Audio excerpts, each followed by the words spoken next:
নসিব থাকা লাগবে। সবাই পারে না, অনেকে আসতে চায় কিন্তু আসতে পারে না, এতে ঘুরে ঘুরে বেঁচে বলে। আল্লাহ সবারে বুঝ দান করুক, সকলে বলুন আমিন। আমি আপনাদের সামনে কোরআনুল কারীমের 68 নম্বর সূরা, সূরা কলম, এখান থেকে 5টি আয়াত তেলাওয়াত করেছি। আল্লাহ যদি তৌফিক দান করে এখান থেকে কিছু কথা বলবো ইনশাআল্লাহ, বিতৌফিকিল্লাহ বিইজনিল্লাহ। আল্লাহ রাব্বুল আলামিন এই সূরার প্রথমে নুন একটি অক্ষরের শপথ করলেন। সুবহানাল্লাহ। অক্ষরটির নাম কি? নুন। নুন বলে তিনি আল্লাহ সুবহানাহু ওয়া তাআলা নুনের শপথ করে এরপরে বলেন ওয়াল কলামি ওয়া মা ইয়াসতুরুন। কলমের শপথ, যে কলম দিয়ে মানুষ লিখে, যে জায়গাতে লিখে, যার দ্বারা লিখে, এই সমস্ত বিষয়গুলো আল্লাহ তাআলা কসম করে নিলেন। সুবহানাল্লাহ। আরেকটি নুনের কথা আল্লাহ সুবহানাহু ওয়া তাআলা সূরা আম্বিয়াতে উল্লেখ করেছেন। আল্লাহ তাআলা নবী ইউনূস পয়গম্বর, তিনি যখন তার জাতির লোকদেরকে দাওয়াত দিয়েছিলেন, জাতির লোকেরা কেউ তার দাওয়াত শুনল না। ইউনূস পয়গম্বর জাতির লোকদেরকে দীর্ঘদিন পর্যন্ত দাওয়াত দিলেন, ও আমার জাতির লোকেরা, দিনের পথে ফিরে আসো, আল্লাহর পথে ফিরে আসো, নবী রাসূলের এই কথাগুলো মেনে চলো, তাইলে তোমাদের দুনিয়াও কল্যাণ হবে, আখিরাতেও কল্যাণ হবে। তার জাতির লোকেরা কেউ তাদের কথাগুলোকে কর্ণপাত করল না, তার কথাগুলোকে কেউ মান্য করল না।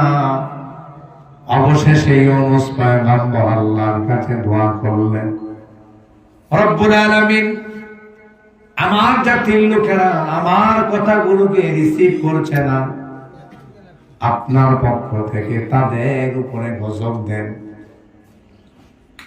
আর তার জাতির লোকদেরকে জানিয়ে দিল, আমার জাতির লোকেরা শোনো, যদি তোমরা আমি নবীর কথাগুলো মেনে না চলো, তাইলে তোমাদের উপরে আল্লাহর পক্ষ থেকে গজব চলে আসবে। নাউজুবিল্লাহ। এভাবে একাধারে 3 দিন পর্যন্ত তার জাতির লোকদেরকে মেসেজটা পৌঁছিয়ে দিলেন। অবশেষে আল্লাহর পক্ষ থেকে গজবের পূর্বাভাস দেখা দিয়ে দিল। আকাশের দিকে তাকালে মনে হয় এখনো বিজি গজব নেমে আসতেছে। এই দৃশ্য দেখে ইউনূস পয়গম্বর সিদ্ধান্ত নিল, আমি আমার জাতির লোকদের কাছে আর থাকবো না, আমি আমার জাতির লোকদের কাছে থেকে চলে যাব। ওয়াজান্নুন ইয যাহাবা মুগাদিবান, আল্লাহ রাব্বুল আলামিন স্পষ্ট করে উল্লেখ করে দিলেন, ইউনূস মাসওয়ালা আমার নবী, তিনি যখন তার জাতির লোকদের কাছ থেকে রাগ করে চলে যাচ্ছিল, মুফাসসিরিনে কেরাম ব্যাখ্যা করেন, ইউনূস পয়গম্বর তার জাতির লোকদের কাছ থেকে চলে যাওয়ার জন্য আল্লাহর পক্ষ থেকে কোনো অনুমতি ছিল না। কি ছিল না? অনুমতি ছিল না। সিদ্ধান্ত নিজে নিজে নিলেন, এখনই গজব চলে আসছে, আল্লাহর কাছে আমি দোয়া করেছি, এখনই বুঝি গজব চলে আসবে। তিনি এই সিদ্ধান্ত নিয়ে জাতির লোকদের কাছ থেকে চলে যাচ্ছেন।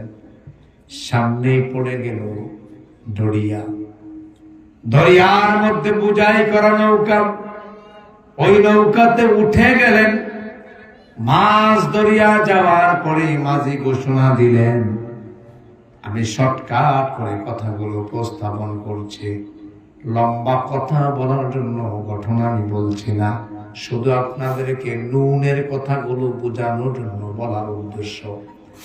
আল্লাহ রাব্বুল আলামিনের পক্ষ থেকে ছিল না তার প্রতি কোনো আদেশ, তুমি চলে যাও, এই ধরনের কোনো আদেশ ছিল না। ইউনূস পয়গম্বর মাছ দরিয়ায় যখন নৌকা দিয়ে চলে গেলেন, মাঝির পক্ষ থেকে ঘোষণা চলে আসলো, এই নৌকা থেকে একজন লোককে নেমে যেতে হবে। যদি একজন লোক নেমে যায় তাইলে পুরো নৌকার সব মানুষগুলো বেঁচে যাবে। সুবহানাল্লাহ। কে নামবে? কেউ নামতে রাজি হয় না। ও বলল তুমি নামো, সে বলল তুমি নামো। ধাক্কা ধাক্কি আছে নাকি নাই? এই ধাক্কা ধাক্কি এখনো আছে, কথা হয় না? ধাক্কা ধাক্কি আসেনি? এখন ধাক্কা ধাক্কি নাই সমাজে? এটার ধাক্কা হেঁটে দেয়, এটার ধাক্কা হেঁটে দেয়, ধাক্কা ধাক্কি এখনো আছে, তখনও ছিল। অবশেষে সিদ্ধান্ত হয়ে গেল, লটারি দেওয়া হোক। লটারিতে যার নাম চলে আসবে সেই দরিয়ার মধ্যে লাফ দিবে। সিদ্ধান্ত অনুযায়ী লটারি দেওয়া হলো। লটারি দিয়ে দেখলে নাম চলে আসলো ইউনূস আলাইহিস সালাতু ওয়াস সালামের। তারা নবী হওয়ার কারণে তাদের একটা সিম্পেথি ছিল, ভালোবাসা ছিল।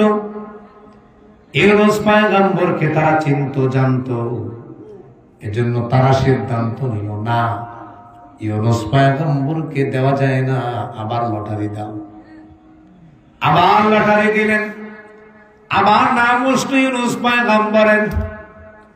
তারা আবারও সিদ্ধান্ত নিলেন, না, তাকে এভাবে দেওয়া যায় না। সুতরাং ইউনূস পয়গম্বর পানির মধ্যে, দরিয়ার মধ্যে লাফ দিবে, এটা হয় না। চাইলে কি করা যায়? আবার লটারি দাও। আবার লটারি দেওয়া হলো, নাম ইউনূস পয়গম্বরের। আল্লাহু আকবার।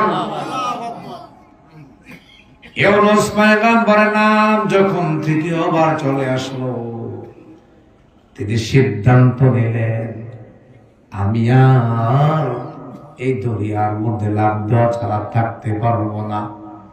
তিনি সিদ্ধান্ত নিয়ে নৌকা থেকে লাফ দিলেন, আর আল্লাহ অর্ডার করলেন, বড় একটি মাছকে, ও মাছ, দেরি করিস না, আমার বন্ধু লাফ দিতে দেরি হবে, আমার বন্ধুরে মুখে নিতে দেরি করিস না। আল্লাহু আকবার। ইউনূস পয়গম্বর মাছের পেটে। বলেন তো দেখি, মাছের পেটটা কি অন্ধকার নাকি আলো আছে? মাছের পেট কি? জোরে কর। মাছের পেটে অন্ধকার। ইউনূস পয়গম্বরকে নিয়ে মাছ সদরে দৌড় মেরে পানির গভীরে চলে গেলেন। মুফাসসিরে কেরাম ব্যাখ্যা করেন, মাছটা এত নিচে চলে গিয়েছিল, যেই জায়গাতে পানির মধ্যে মাছ দেখতে পায়, কিন্তু সমুদ্রের তলদেশে মাছ একটা আর একটাকে দেখতে পায় না। মাছ স্বাভাবিকভাবে সিগন্যালে চলে, এমন গভীর তলদেশে ইউনূস পয়গম্বর ওই মাছের পেটে মাছ চলে গেলেন। আল্লাহু আকবার। এক তো মাছের পেটের অন্ধকার, অন্যদিকে পানির অন্ধকার, আবার সমুদ্রের তলদেশের অন্ধকার, সব মিলে ইউনূস পয়গম্বরের জীবনে বড় বড় অন্ধকার নেমে আসিল। ইউনূস পয়গম্বর এভাবে দেখতে দেখতে দিন চলে গেল 40। কয়দিন? 40 দিন পরে ইউনূস পয়গম্বর আল্লাহর কাছে দোয়া করলেন, রব্বুল আলামিন, আমি আমার নফসের উপরে জুলুম করেছি, তুমি আল্লাহ ছাড়া আমার কোনো মাবুদ নাই। সুবহানাল্লাহ। লা ইলাহা ইল্লা আনতা সুবহানাকা ইন্নী কুনতু মিনাজ জালিমিন। আল্লাহু আকবার। ইউনূস পয়গম্বর আল্লাহর কাছে দোয়া করলেন, রব্বুল আলামিন, তুমি ছাড়া আমার কোনো মাবুদ নাই। আল্লাহু আকবার। আল্লাহ ছাড়া আমাদের কোনো মাবুদ আছে নি? জোরে কর। তাইলে বোঝা গেল আল্লাহ ছাড়া কারোর কাছে কোনো কিছু চাওয়া যাবে না। কাটসাট কথা, একমাত্র মাবুদ আমাদের আল্লাহ, একমাত্র পালন করতে আমার আল্লাহ। তুমি যদি কোনো কিছু চাওয়াই লাগে, চাইতে হবে একজনের কাছে, তিনি কে? একটা আল্লাহর ডাক দেন, আল্লাহ। আবার বলেন আল্লাহ, আরেকবার বলেন আল্লাহ। তুমি আমাদের মাবুদ, বলেন তুমি আমাদের ইলাহ, তুমি ছাড়া আর কেউ নাই। আমরা একজনকে মাবুদ মানি। ইউনূস পয়গম্বর বলেন, আল্লাহ তুমি আমার ইলাহ, তুমি আমার মাবুদ, তোমাকে ছাড়া আমার কেউ নাই।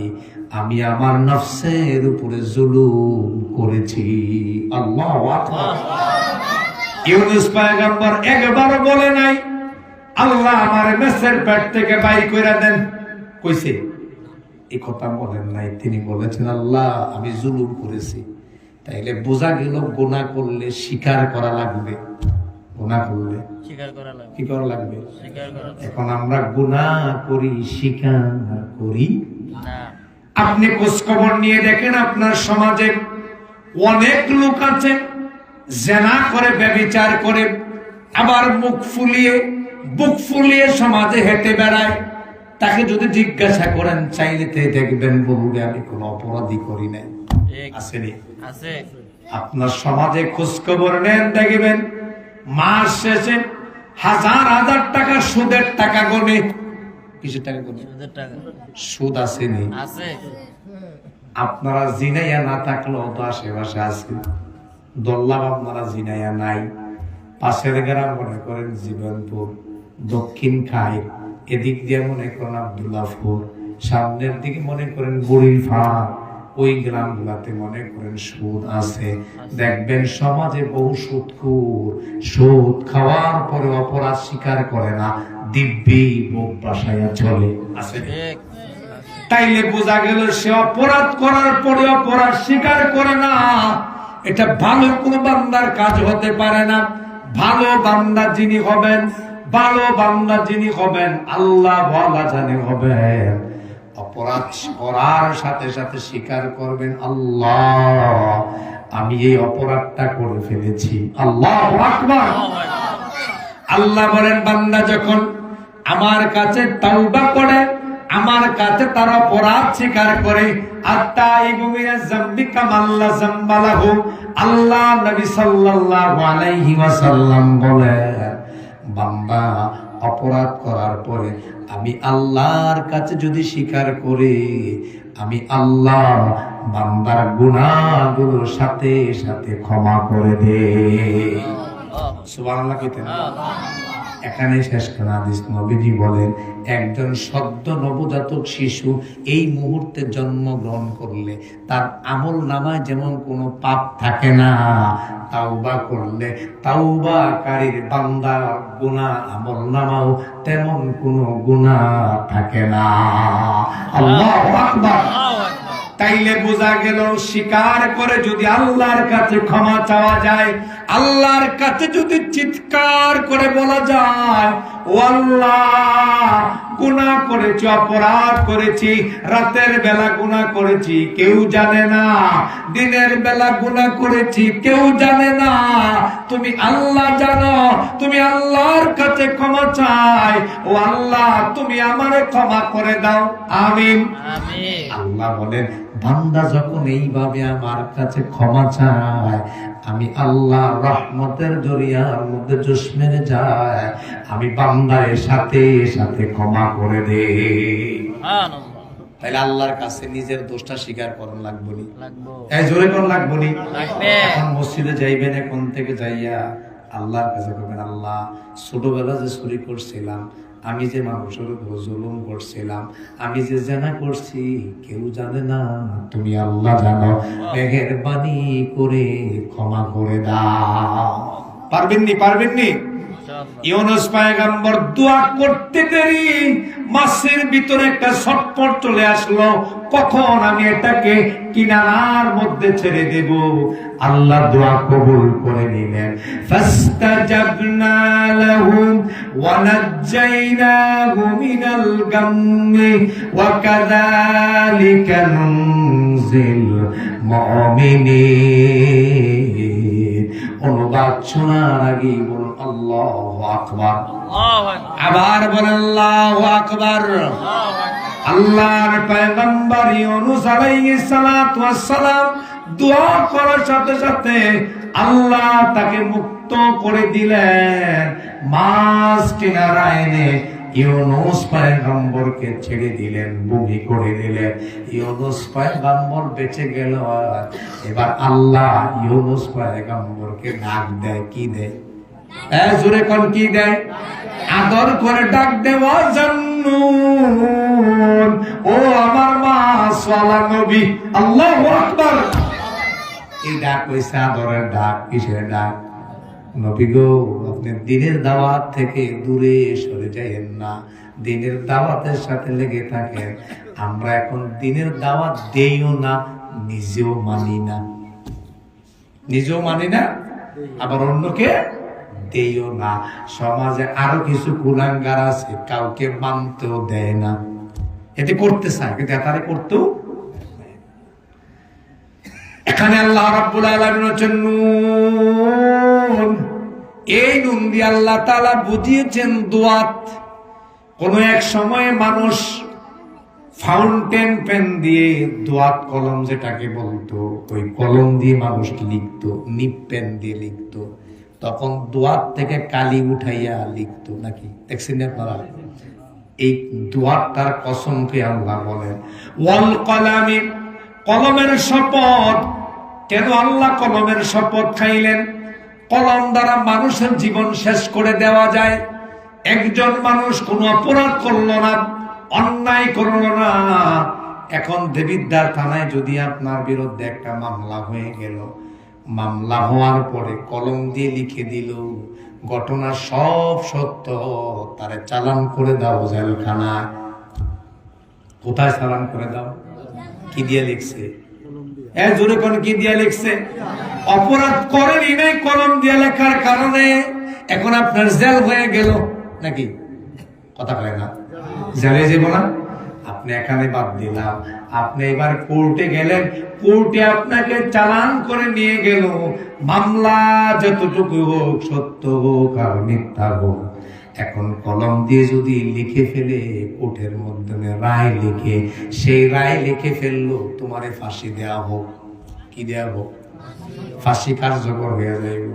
এর মানে হচ্ছে কলম দ্বারা মানুষের জীবন শেষ করে দেওয়া যায়। কলম দ্বারা মিথ্যা সাক্ষী লেখা যায়, কলম দ্বারা মিথ্যা রায় লেখা যায়, কলম দ্বারা কত কিছু লেখা যায়। এক ভাইয়ের সম্পত্তি আর এক ভাইয়ের লিখা নেওয়া যায়, এই লেখাটা কলম দ্বারা হয়। একজনের সম্পত্তি 10 শতক, এখন জরিপ করার সময় ছোট ভাইয়ের নামে সম্পত্তি দিলই না, পুরো সম্পত্তিটা লিখা নিয়ে গেল আরেক ভাইয়ে। এটা কি দ্বারা লিখছে? জোরে কোন কি দ্বারা? তাইলে বোঝা গেল কলম দ্বারা লিখে একজনকে নিঃস্ব করলো, আরেকজনকে বড়লোক বানাইয়া দিল। আল্লাহ ওয়াল কলম, যারা কলম দ্বারা লিখো, ওয়ামা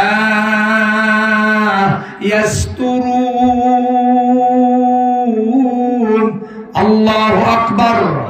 আল্লাহ রাব্বুল আলামিন বলেন কলম দ্বারা লিখো, যাই জায়গায় লেখা হয়, এই সবগুলোর কসম করে আল্লাহ বলতেছেন। কি বলেন? চমৎকার একটা কথা এখানে আল্লাহ তাআলা বলেন, মা আনতা বিনি'মাতি রাব্বিকা বিমাজনুন। নবী হে, ওরা আপনারে বলে পাগল, আমি আল্লাহ ঘোষণা দিলাম আমার নিয়ামতে আপনি পাগল না। আল্লাহু আকবার। মক্কার কাফের বেঈমান যারা, মক্কার কাফের বেঈমান যারা, যারা আল্লাহ নবীকে মানত না, আল্লাহ নবীর কথাগুলোকে বিশ্বাস করতো না, আল্লাহ নবীর কথা মতো চলতো না, তারা সবাই মিলে আল্লাহ নবীকে পাগল বলে ডাকতো। কি বলে? জোরে কর, পাগল বলে ডাকতো।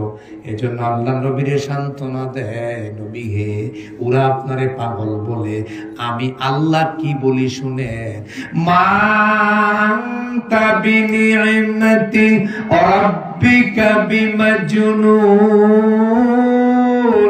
নবী হে, ওরা আপনারে পাগল বললে কি হবে? আমি আল্লাহ বলতাছি, আপনি পাগল না। আল্লাহু আকবার। একটা কথা বুঝে শুনে সবাই উত্তর দিবেন, ওই মক্কার কাফের বেঈমানদের কথা ঠিক নাকি আল্লাহর কথা ঠিক? এই জোরে কোন?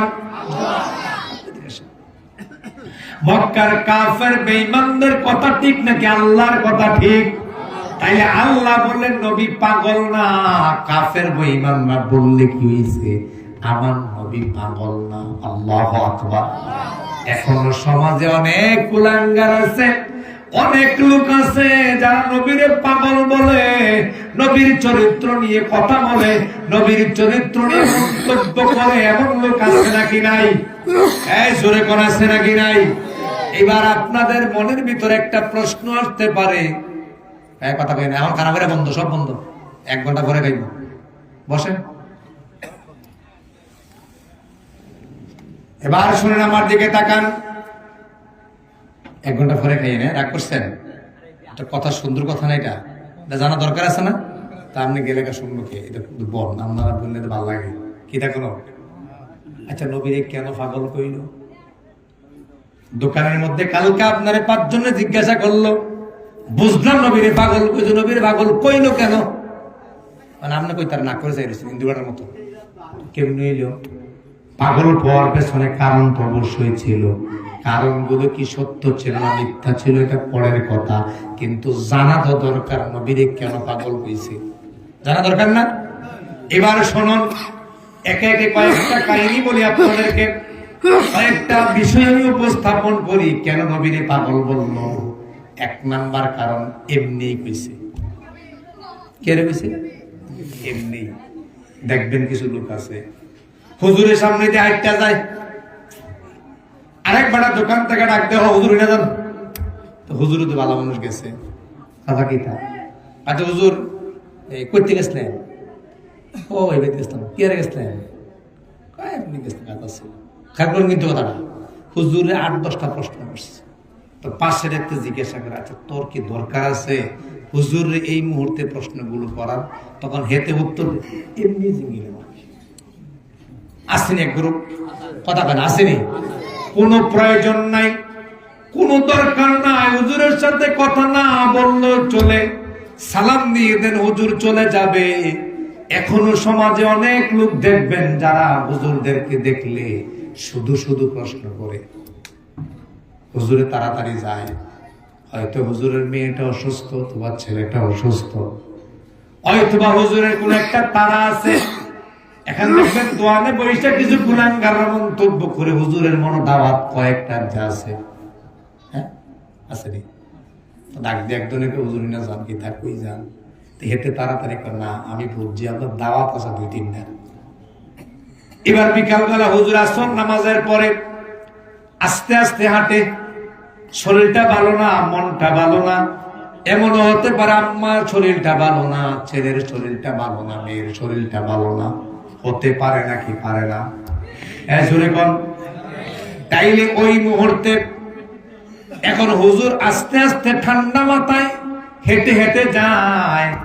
এইবার আরেক তারা মন্তব্য করে, আসলে কাহিনী কি জানোস নে, হুজুরে বিকেল বেলা খাবারটা বেশি খেয়ে নিছে, আসেনি, কথা কয় না? আসলে হুজুরের লোকে তার দেখাও নাই, সাক্ষাৎও নাই, তার একজনে তার ডেনার ধরে কয়, তুই যে কথাবার্তা গুলো কস এগুলো কি সুন্দর হয়নি, কেন বলস? এতে উত্তর দেয়, এমনি কইলাম। আছে নাকি নাই? আল্লাহ নবীকে কোনো কারণ ছিল না, কারণ ছাড়াই মক্কার কিছু লোকেরা শুধু শুধু আল্লাহ নবী সাল্লাল্লাহু আলাইহি ওয়াসাল্লামকে পাগল বলে আখ্যায়িত করেছেন। গলা ছেড়ে দিয়ে বলেন না হুজুবিল্লাহ। বুঝে আসছে কথা? এই 1 নম্বর কারণ কি বুঝে আসছে? কোনো কারণ ছিল না, এমনি নবীরে পাগল বলেছে। বলেন সবাই, কোনো কারণ ছিল না, এমনি বলেছে। বলেন সবাই, বলেন এমনি কইছে আর কি। এই যে এখন যেমন একটা গ্রুপ আছে, শুধু শুধু দেখলেই মানুষের কথা কয়, এই কথা বোঝেন নাই নেই। এবার আসেন 1 নম্বর গেল। 2 নম্বর কারণ, বিগত দিনে যত নবী রাসূল পৃথিবীতে এসেছে, সব নবী রাসূলদেরকে 2টা নামে ডাকতো। কয়টা নামে? তার উম্মতদের ভিতরে একটা গ্রুপ থাকতো যারা 2টা নামে ডাকতো। 1 নম্বরে ছিল শাকিরুন আও মাজনুন। 1 নম্বরে তারা ডাকতো গণক বলে। কি বলে? জোরে কোন, মুখ বন্ধ রাখছেন, বলেন কি বলে? একসাথে বলেন তো, গণক। এই যে এখন তো ঠিক আছে, সবাই একসাথে বলবেন। 2 নম্বরে ডাকতো পাগল বলে। তাইলে বিগত দিনের নবী রাসূলদেরকে 2টা নামে ডাকতো। 1 নম্বরে গণক, 1 নম্বরে কি? 2 নম্বরে পাগল। এই 2টা নামে ডাকতো। ওই আব্বার বদ খাচ্ছত ফোলায় 2 সেটটা পাইতেই পারে। এ কথা কোন গেল? আপনারা কি আসেন মাঠে? না মুখ বন্ধ করে তোরা কথা কইতেইব থাকলে এবার কম তো দেখি। আব্বার কিছু খারাপ খাচ্ছত ফোলায় 2-1টা পাওয়ার সম্ভাবনা আছে নাকি নাই?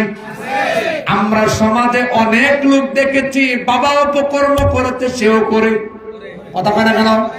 বাবার ফেড়াম দেখে বাবা মানুষের উপর জুলুম করে, মানুষের উপর অত্যাচার করে, বাবার এই বিষয় দেখে ছেলেও করা শুরু করে। আছে না নাই কোনো?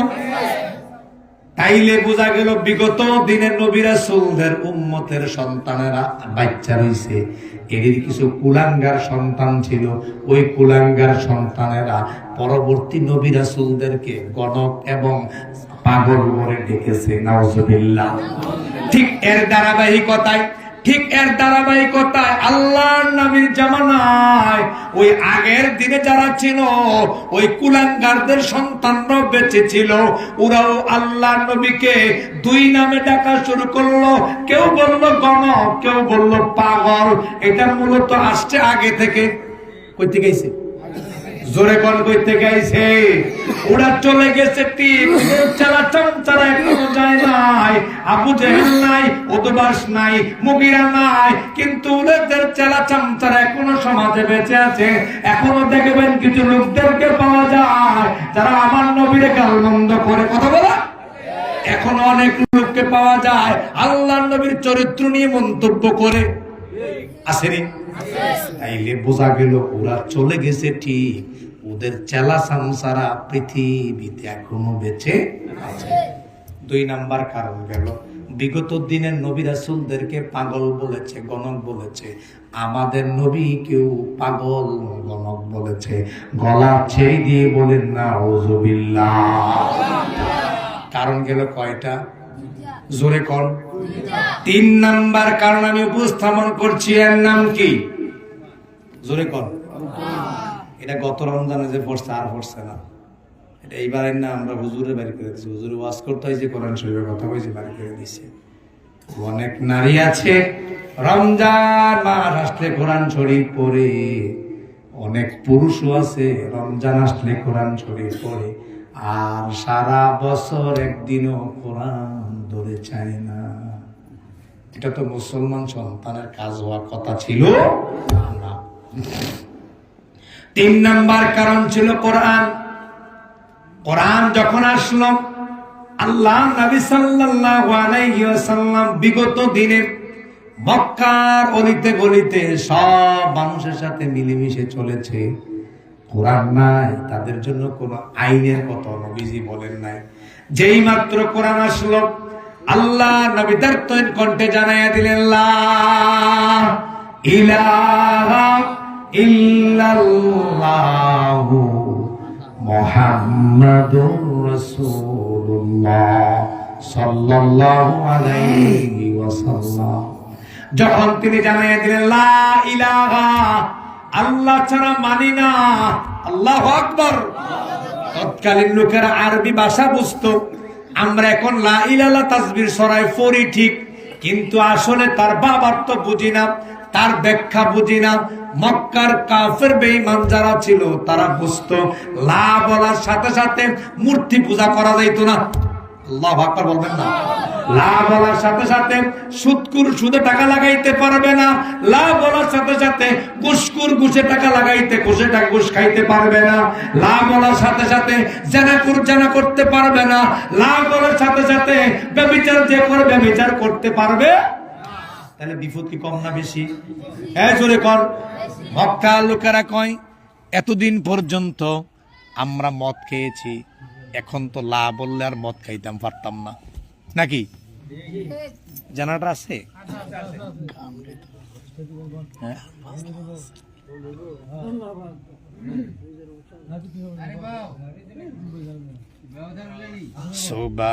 সুবহানাল্লাহ ওয়ালহামদুলিল্লাহ লা ইলাহা ইল্লাল্লাহ সুবহানাল্লাহ লা ইলাহা ইল্লাল্লাহ সুবহানাল্লাহ সুবহানাল্লাহ ওয়ালহামদুলিল্লাহ লা ইলাহা ইল্লাল্লাহ সুবহানাল্লাহ ওয়ালহামদুলিল্লাহ লা ইলাহা ইল্লাল্লাহ সুবহানাল্লাহ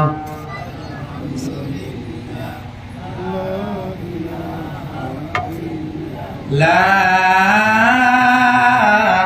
ইলাহা ইল্লাল্লাহ মুহাম্মাদুর রাসূলুল্লাহ সাল্লাল্লাহু আলাইহি ওয়াসাল্লাম। মক্কার লোকেরা বুঝলো লা ইলাহা ইল্লাল্লাহ বলার পরে, কোরআন আসার পরে, এতদিন আমি মদ খেয়েছি, এখন আর মদ খাওয়া যাইতো না। এই মদ খাওয়া যাইব নি? কেউ যদি বলে লা ইলাহা ইল্লাল্লাহ আল্লাহ ছাড়া কাউকে মানি না, সে কি আর মদের বোতল হাতে লইতে পারবো? এই জোরে কথা কেন? আপনারা কি অসুস্থ হয়ে গেছেন? তাহলে জোরে বল, মদের বোতলকে হাতে নিতে পারবো?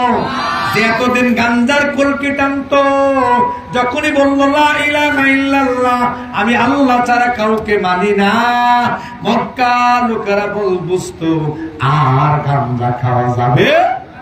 যতদিন পর্যন্ত যে দুতরা বাজাইতো, গান বাজনা বাজাইতো, আসেনি নাই? বাংলাদেশে আসেনি নাই? বন্ডায় গান গায়, বন্ডামি করে এমন লোক আছে নাকি নাই? যখনই জানলো লা ইলাহা ইল্লাল্লাহ বললে আর বাদ্যযন্ত্র বাজানো যাবে না, গান গাওয়া যাবে না, নারী পুরুষ অবাধে চলা যাবে না, নারী পুরুষ একসাথে নাচা যাবে না, তখন সে বুঝতে পারলো এইটাই হচ্ছে আসল শত্রু আমাদের। মুহাম্মদ এতদিন ভালো ছিল, আসলে মুহাম্মদ একটা পাগল। নাউজুবিল্লাহ কর। আসলে কি মুহাম্মদ পাগল না তারা পাগল? জোরে কর।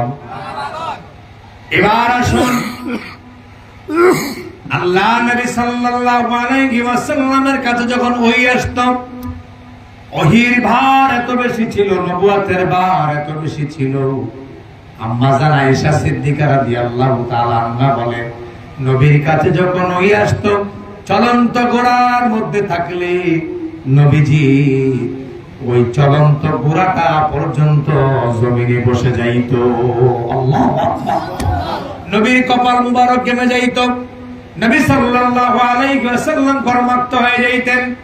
ওই দৃশ্য দেখলে মক্কার মানুষগুলো মনে করত আসলে মুহাম্মদ যে উস্কি পুস্কি ভাব দেখায়, মাঝে মধ্যে মুহাম্মদ ওহীর নাম দেয়া মুহাম্মদ কি জানি করে, আসলে মুহাম্মদ পাগল হয়ে গেছে গা। নাউজুবিল্লাহ। আবার কোন নাউজুবিল্লাহ। আসলে কি নবী পাগল হইছে? এবার আসুন আপনাদেরকে আল্লাহ নবী সাল্লাল্লাহু আলাইহি ওয়াসাল্লামের কাছে এটা উঠিয়ে দেন, বুঝে শুনে উঠিয়ে দেন, একজনে উঠিয়ে দেন, চেষ্টা করো। তুমি চলে যাও, এখন পরে এসে যাও, এটা খেয়ে আসো, বাইরেতে খেয়ে আসো। এটা উঠিয়ে দেন, বুঝে শুনে, একজন এলাকার মানুষ। জি।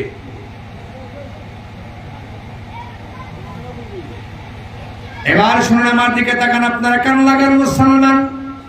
আল্লাহ নবী সাল্লাল্লাহু আলাইহি ওয়াসাল্লামকে পাগল বলার আরেকটা কারণ ছিল, সেই কারণটা শুনবেন নি? এই জোরে কোন শুনবেন? আমার দিকে তাকান, শুনবেন। আরেকটা কারণ ছিল, যারা এই কালেমা পড়তো, যারা কি পড়তো, যারা এই কালেমা পড়তো, জীবন দেওয়ার জন্য তারা পাগল হয়ে যাইত। সুবহানাল্লাহ। কালেমা পড়লেই জীবন দেওয়ার জন্য তারা পাগল হয়ে যাইত। তাদের কাছে জীবনটা মূল্যহীন মনে হইতো। তাদের কার্যক্রম গুলো এমন ছিল, কালেমা পড়লে আল্লাহ নবীর জন্য এমন ভাবে পাগল হয়ে যাইত। তারা বলতো, আমার জীবনে কোনো দাম নাই, আল্লাহ নবী যদি আমার জীবনে থাকে, আল্লাহ যদি আমার জীবনে থাকে, তাহলে এটাই আমার জন্য সফলতা হয়ে যাবে। আল্লাহু আকবার। আল্লাহ নবীর সাহাবী হযরত বেলাল রাদিয়াল্লাহু তাআলা আনহু নাম শুনছেন নি? এই জোরে কোন নাম শুনছেন?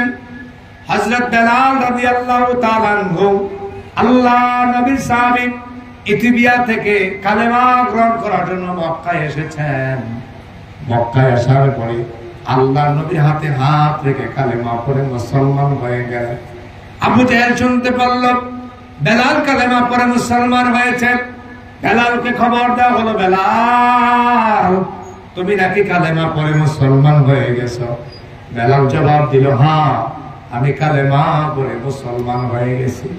ও বেলাল, কালেমা ছাড়বি নি বল? বেলাল জবাব দিল, না কালেমা ছাড়ব না। বেলাল রে বুঝে শুনে উত্তর দেবে, বেলাল কালেমা যদি না ছাড়স, তাইলে আমার শাস্তির মুখোমুখি হওয়া লাগবে। বেলাল বলল, জীবনের সব দিয়ে দিতে পারি, এরপরও আল্লাহ নবীর কালেমা দিতে পারি না। আল্লাহু আকবার। বেলালকে ধরে আনা হলো, চাবুক দিয়ে একাধিক পরিমাণে বেলালের শরীরে আঘাত করা হলো। ও জিনাইয়ার মুসলমান, নিজের মুসলমান দাবি করো, একটা দমক খাইলা না, কেউ তোমার চোখ পাকো দিল না, তুমি নিজের কেমনি ইমানদার দাবি করো? ও জিনাইয়ার মুসলমান, অনুরোধ করি এখনো পর্যন্ত সময় আছে, মাহফিলে চলে আসেন, দিনের কথাগুলো শুনে যান, দিনের কথাগুলো মনের মধ্যে ধারণ করে। হযরত বেলালকে চাবুকের আঘাতে আঘাতে রক্তাক্ত করা হলো। বেলালের শরীর থেকে রক্ত গড়ি পড়ে। অবশেষে মক্কার কাফের বেঈমান গুলো সিদ্ধান্ত নিল, বেলালের গলা এবং হাতে পায়ে রশি বেঁধে বেলালকে মক্কার গলিতে গলিতে ঘোরাও। বেলালকে গলায় রশি বেঁধে, হাতে পায়ে রশি বেঁধে মক্কার গলিতে গলিতে ছেচড়ায়া ছেচড়ায়া ঘোরায়। বেলালকে জিজ্ঞাসা করে, বেলাল কালেমা ছাড়বি নি বল? বেলাল জবাব দেয়, না না না, জীবন চলে গেল কালেমা ছাড়বো না। আল্লাহু আকবার। যারা এই কালেমা পড়ে জীবন দিতে পাগল হয়ে যায়, জীবন দিয়ে দিতে চায়, এ জীবনের কোনো প্রয়োজন নাই। আল্লাহর জান্নাত যদি পাই, এটাই আমার জন্য সফলতা। সুবহানাল্লাহ।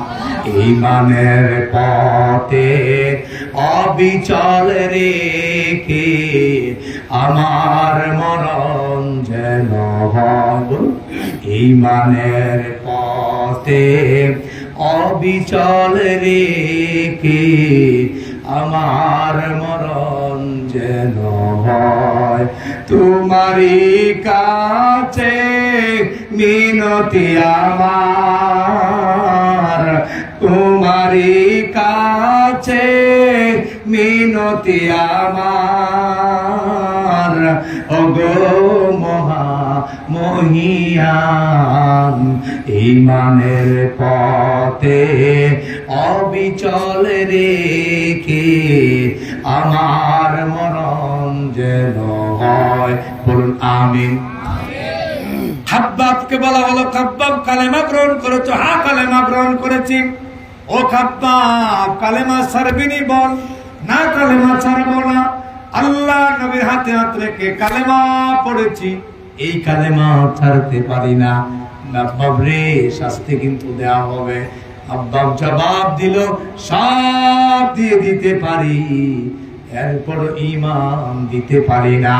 খাব্বাবকে জ্বলন্ত অঙ্গার আনা হলো। জ্বলন্ত অঙ্গার এনে জ্বলন্ত অঙ্গারের মধ্যে হযরত খাব্বাব রাদিয়াল্লাহু তাআলা আনহুকে শুইয়ে দেওয়া হলো।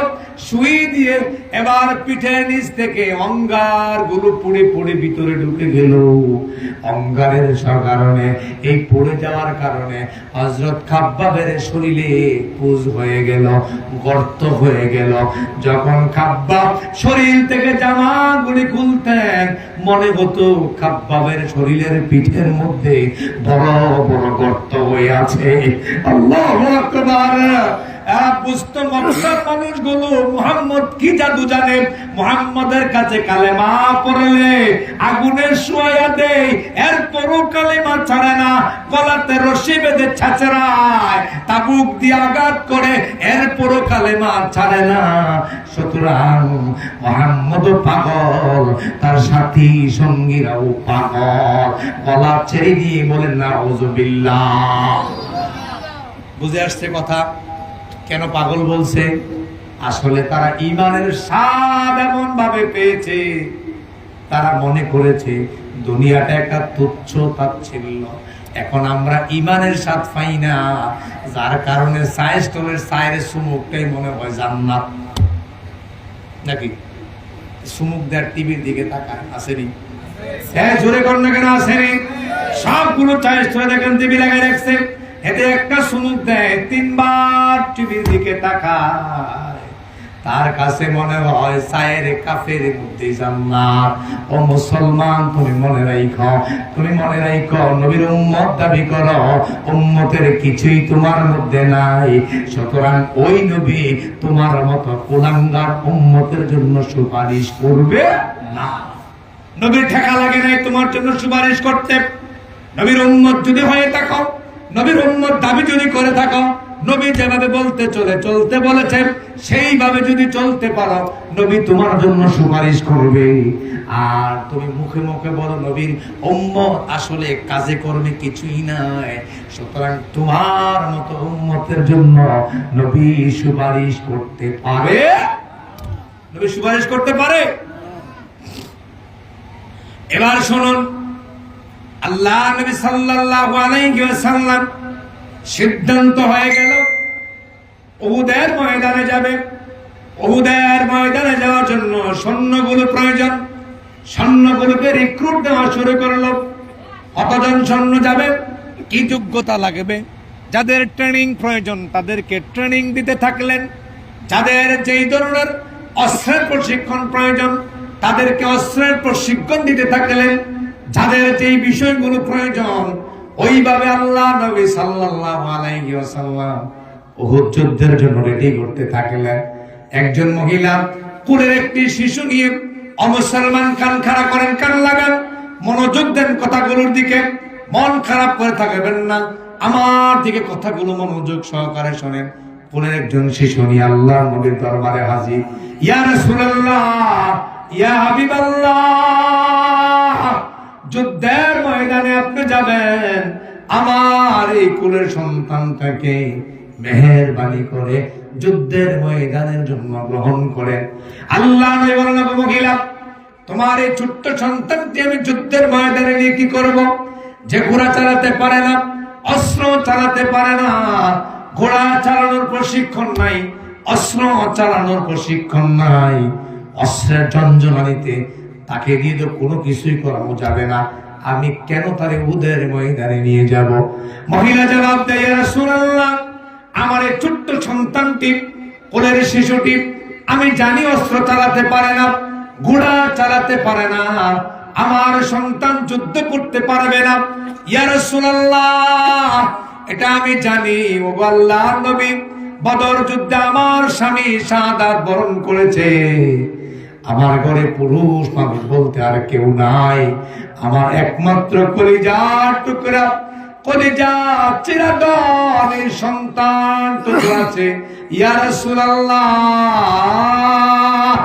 ইয়া হাবিবাল্লাহ, আমি জানি আমার সন্তান অস্ত্র চালাতে পারবে না, তবে অতটুকু জানি আপনি যখন আপনার সাহাবীদেরকে নিয়ে উহুদের ময়দানে যুদ্ধের মধ্যে লিপ্ত হয়ে যাবেন, চারদিক থেকে যখন কাফের বেঈমানগুলো আপনার উপর, আপনার সাহাবীদের উপর আক্রমণ চালাবে, তারা যখন তলোয়ার চালাবে, তারা যখন তলোয়ারের আঘাতে আঘাতে আপনাদেরকে রক্তাক্ত করবে, ইয়া রাসূলুল্লাহ আমার সন্তানটি ঢাল হিসাবে আপনি ধরবেন, আর কাফের বেঈমানদের তলোয়ারের আঘাতে আঘাতে আমার সন্তানটা টুকরো টুকরো হয়ে যাবে, আমার সন্তানটা ছিন্ন বিচ্ছিন্ন হয়ে যাবে।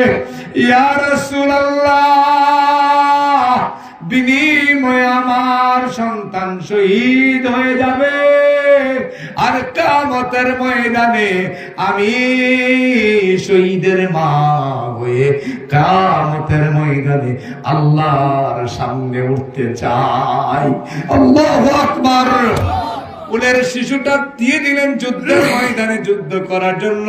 এজন্য মক্কা লোকেরা বলতো, যে নারী তার কোলের সন্তান দিয়ে দেয় যুদ্ধের জন্য, এই নারী কখনো ভালো হতে পারে না, সেও পাগল, মুহাম্মদও পাগল। গলা ছেড়ে দিয়ে বলেন না আউযুবিল্লাহ। এবার বলেন তো দেখি, আসলে মুহাম্মদ পাগল না ওরা পাগল? ওরা সবাই পাগল, কারণ ঈমান তো তার নাম। ঈমান যদি আল্লাহর জন্য আনলাম, কেন জীবন রাখবো? যেই জীবন রাখলে আমি জাহান্নাম পাবো, এই জীবন রাখার কোনো দাম নাই। আর যেই জীবন ছেড়ে দিলে বিনিময়ে আমি জান্নাত পাবো, এই জীবনের বহু দাম, বহু দাম। এখন আমাদেরকে দেখেন, ওয়াজ করি, মাহফিল করি, মানুষ আমাকে সম্মান করে, আমাদেরকে হাদিয়া দেয়, তোহফা দেয়, ভালো খাবার খাওয়ায়। যদি দুনিয়ার বিনিময়ে জান্নাত না পাই, তাইলে আমার এই সম্মান কি কাজে আসবে? আপনারা আমাকে সম্মান করলেন, সবাই ভালোবাসলেন, মন দিয়ে কথাগুলো শুনলেন। যদি আমি জান্নাত না পাই, তাইলে আবার মতো আলোচনা কি হবে? এজন্য দুনিয়ার জীবন কোনো জীবনই নয়, আখিরাতের জীবন আসল জীবন। আখিরাতে যদি আপনি কল্যাণমুখী হতে চান, আখিরাতে যদি সফল হতে চান, ঈমানকে পুক্ত করুন, ঈমানকে পুক্ত করুন। পৃথিবীর মানুষ আপনাকে ভালো বলবেন না, আপনি নামাজি হয়ে গেলে অনেকে আপনারা দেখতেও পারবে না। আপনি ভালো কথাগুলো বললে দোকানে বসে দেখবেন একতারা আপনার বিরুদ্ধে মন্তব্য করবে, আপনাকে গাল বন্ধ করবে। এরপর ঈমানের উপর থাকা লাগবে। যদি এভাবে থেকে থেকে মরতে পারে, আল্লাহর জান্নাত আপনার জন্য খোলা হয়ে যাবে। আবার কোন সুবহানাল্লাহ। ঈমানকে এমন ভাবে যদি রাখতে না পারেন, তাইলে দুনিয়ার জীবনটা বিফল হয়ে যাবে। এজন্য ঈমানটা ধরে রাখতে পারবেননি?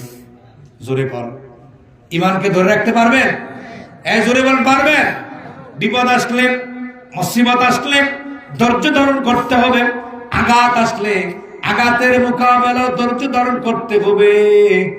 মন থেকে আল্লাহকে যদি বিশ্বাস করেন, তাহলে দুনিয়ার শাস্তিটা আপনার কাছে শাস্তি মনে হবে না। ফেরাউনের নাম শুনছেননি? জোরে কন। আপনারা ঘুমাই গেছেন কেন? এমনি কোন কেন? সবাই একসাথে বলবেন, এটা সুন্দর আছে কথা বলো। শুনছি না, ঠিক আছে, কথা সুন্দর করে বলবেন। শোনেন, আপনারা কি ফেরাউনের নাম শুনছেন? জোরে কোন ফেরাউনের নাম শুনছেন? এই ফেরাউনের স্ত্রীর নাম ছিল আসিয়া। ফেরাউন জানতে পারলেন আসিয়া কালেমা গ্রহণ করেছে, সিদ্ধান্ত নিলেন আসিয়াকে দুনিয়া থেকে বিদায় করে দেওয়া লাগবে। হামানকে ডাকা হলো, হামান, আমার স্ত্রী আসিয়া কালেমা গ্রহণ করেছে, ও হামান, আমার স্ত্রীকে শাস্তি ব্যবস্থা করা দরকার। হামান পরামর্শ দিয়ে দিলেন, আপনার স্ত্রীকে শাস্তি দেওয়ার জন্য 1 নম্বরে আপনার স্ত্রীর কাপড়গুলো ছুঁড়ে ফেলতে হবে। সব কাপড় খুলে ফেলা হলো। হামান রে, কি করবো এবার বল? আপনার স্ত্রীর সারাটা শরীর ব্লেড দিয়ে কে ফেলেন, ব্লেড দিয়ে কে ফেলা হলো। বলেন তো দেখি, আসিয়া ওই মুহূর্তে যদি দুনিয়ার চিন্তা করত তাইলে বলতো ফেরাও আমি কালেমা ছেড়ে দিলাম, বলতো কিনা? জোরে বল। কিন্তু ওই মুহূর্ত আসিয়া তিনি এই কথাটুকু বলেন নাই। তার শরীর থেকে ঝরঝর করে রক্তগুলো পড়তেছে, ঝরঝর করে রক্তগুলো যখন পড়ে তখন আসিয়া টুট নেড়ে নেড়ে কি যেন বলে। ফেরাউন কান লাগায়া দেখে আসিয়া তখনও পড়তেছে আল্লাহ আল্লাহ আল্লাহ। এভাবে একটা আল্লাহরে ডাক দেন, আল্লাহ। আমাদের হৃদয়টা পাইকা গেছে, হৃদয়টা এখন আল্লাহর নাম ভাল লাগে না। কথা কইলে তেরা তেরা আমরা কই। আমাদের মেজাজ হয়ে গেছে খিটখিটে, মেজাজ হয়ে গেছে কি খিটখিটে। এজন্য ভালো কথাটাও ভালো লাগে না। আল্লাহরে ডাক দিল মনের থেকে আল্লাহ আইয়ে না, এটা এই জায়গাটা তাই, এটা এরও যায় না। এজন্য কলেজা থেকে একটা ডাক দেন আল্লাহ, আবার বল আল্লাহ। আসিয়া তখন ডাকে আল্লাহ আল্লাহ। আসিয়াকে বলা হলো আসিয়া ইমান ছাড়বিনি বল। আসিয়া বলল না আমি ইমান ছাড়বো না। এবার হামান বললেন ফেরাউন তক্তা আনার ব্যবস্থা করেন। তক্তা আনা হলো, দুই হাতে দুটা পেরেক মারলেন, দুই পায়ে দুটা পেরেক মারলেন। ফিরআউনা জিলাউতা, আল্লাহ বলেন পেরেকওয়ালা ফেরাও। আয়াত প্রমাণ করে একাধিক পেরেক মারা হয়েছে আসিয়ার শরীরে। পেরেক মারার পরে ঝরঝর করে রক্তগুলো ঝরছে, কিন্তু আসিয়া ঈমান ছাড়ছে না। একটু পরে ফেরাউন সিদ্ধান্ত নিল আসিয়ার দুনিয়া থেকে বিদায় করে দিব। দূর থেকে একটি পাথর আনতে গেলেন। এই ফাঁকে আসিয়া আল্লাহর কাছে দোয়া করলেন, আল্লাহ তোমার জন্য ইজ্জত দিয়া দিলাম, তোমার জন্য সারাটা শরীর ব্লেড দিয়ে কে ফেললো, রক্তাক্ত করে ফেললো। রব্বুল আলামিন তুমি আল্লাহরে বিশ্বাস করি বলে আমার দুই হাতে পেরেক মারা হলো, দুই পায়ে পেরেক মারা হলো। আল্লাহ তোমার কাছে ফরিয়াদ করি, তোমার পাশে আমার জন্য একটা ঘর বানাইয়া রাইখো।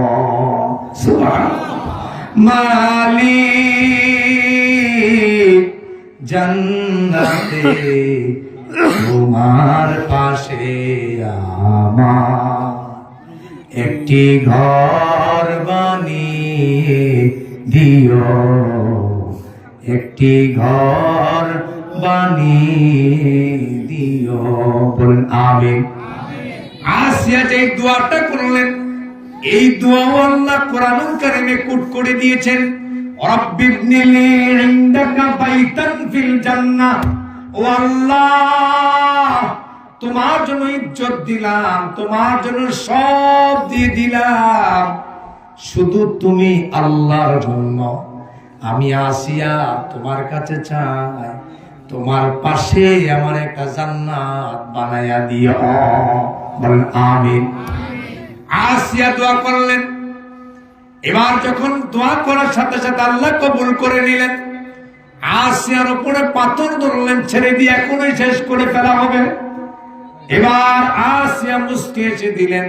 ফেরাউন জানতে চাইলেন, আসিয়া এতক্ষণ দেখলাম ঠোঁটগুলো লারস, এখন কেন হাসস? এবার আসিয়া জবাব দেয়, ফেরাউন তুমি যখন পাথর আনতে গিয়েছ আমি বুঝেছি আমি আর বাঁচব না, আমি আর পৃথিবীতে থাকতে পারবো না। ওই মুহূর্তে আমি আল্লাহর কাছে দোয়া করেছিলাম, আল্লাহ যেন জান্নাতে আমার জন্য একটা ঘর বানাইয়া দেয়। বুঝলাম ঘর বানাইয়া দেওয়ার জন্য দোয়া করছো, তুমি হাসলে কেন? এবার আসিয়া জবাব দেয়, ফেরাউন তুমি যখন পাথর আনতে গিয়েছ আমি যখন দোয়া করেছি, আল্লাহ আমার দোয়া কবুল করে আমার সামনে একটা জান্নাত তুলে ধরলেন। আমি জান্নাতের নিয়ামত গুলো দেখতেছিলাম। একটা পর্যায়ে জান্নাতের নিয়ামত দেখতে দেখতে আমার শরীর থেকে যে কাপড় খোলা হয়েছে ভুলে গেলাম। আমার শরীরটা যে রক্তাক্ত করা হয়েছে তাও ভুলে গেলাম। আমার দুই পায়ে দুই হাতে যে পেড়েক মারা হয়েছে তার কথাও ভুলে গেলাম। জান্নাতের নিয়ামত দেখে আমি আসিয়া হাসতে শুরু করে দিলাম। আবার কোন সুবহানাল্লাহ। এর নাম ঈমান। এর নাম কি? সবাই আমার সাথে বলেন, ঈমানের পথে অবিচল রেখে আমার মরণ যেন হয় তোমারই কাছে মিনতি আমার, তোমারই কাছে মিনতি আমার।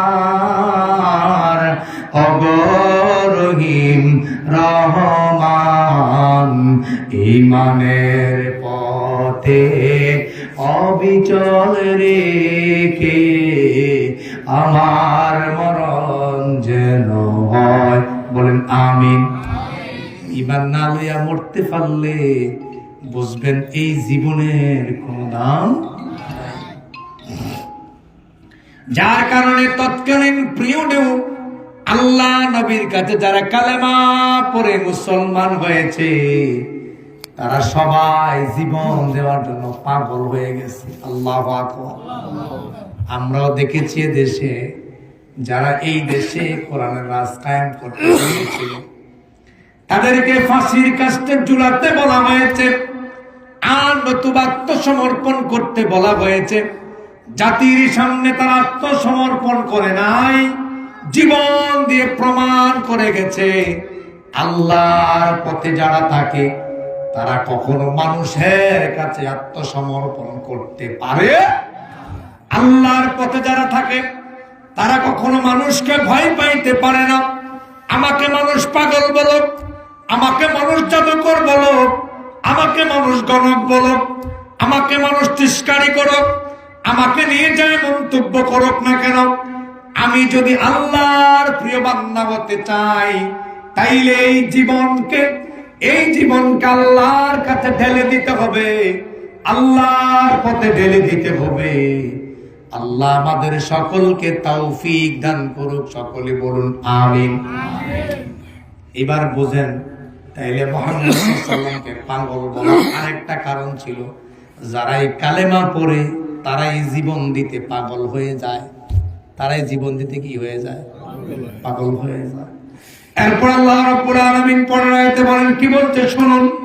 আল্লাহ রাব্বুল আলামিন বলেন, ওয়া ইন্না লাকা লাআজরান গায়রা মামনুন। নবী হে, ওরা আপনারে পাগল বলে। ওরা কি বলে? নবী হে, আপনি মন খারাপ করবেন না, আমি আপনাকে এমন পুরস্কার দিব যেই পুরস্কার কোনদিন শেষ হবে না। সুবহানাল্লাহ। আবার কোন সুবহানাল্লাহ। আল্লাহ নবীরে কি পুরস্কার দিলেন? মুফাসসিরিনে কেরাম লিখেন, এক নাম্বার পুরস্কার হচ্ছে আল্লাহ তাআলা কোরআনুল কারীম তুলে দিলেন। আল্লাহু আকবার। 30 পারা কোরআন দিয়ে দিলেন। কিয়ামত পর্যন্ত যত মানুষ আসবে সবাই জানবে আল্লাহ নবী পাগল নন। মক্কার কাফের বেঈমান গুলো আল্লাহ নবীর পাগল বলেছে, সুতরাং তিনি পাগল নয়, এটা আল্লাহ তাআলা লিখে দিয়ে গেছেন, আল্লাহ তাআলা লিখে রেখেছেন। যার কারণে কিয়ামত পর্যন্ত আল্লাহর নবীর গুণগাহির অভাব হবে না। সুবহানাল্লাহ। এবার সবাই মিলে একটা উত্তর দেন। সারা পৃথিবী যদি আপনি একটা খবর নেন, ফেরাউন নামে কাউকে পাইবেননি? জোরে কোন পাইবেননি?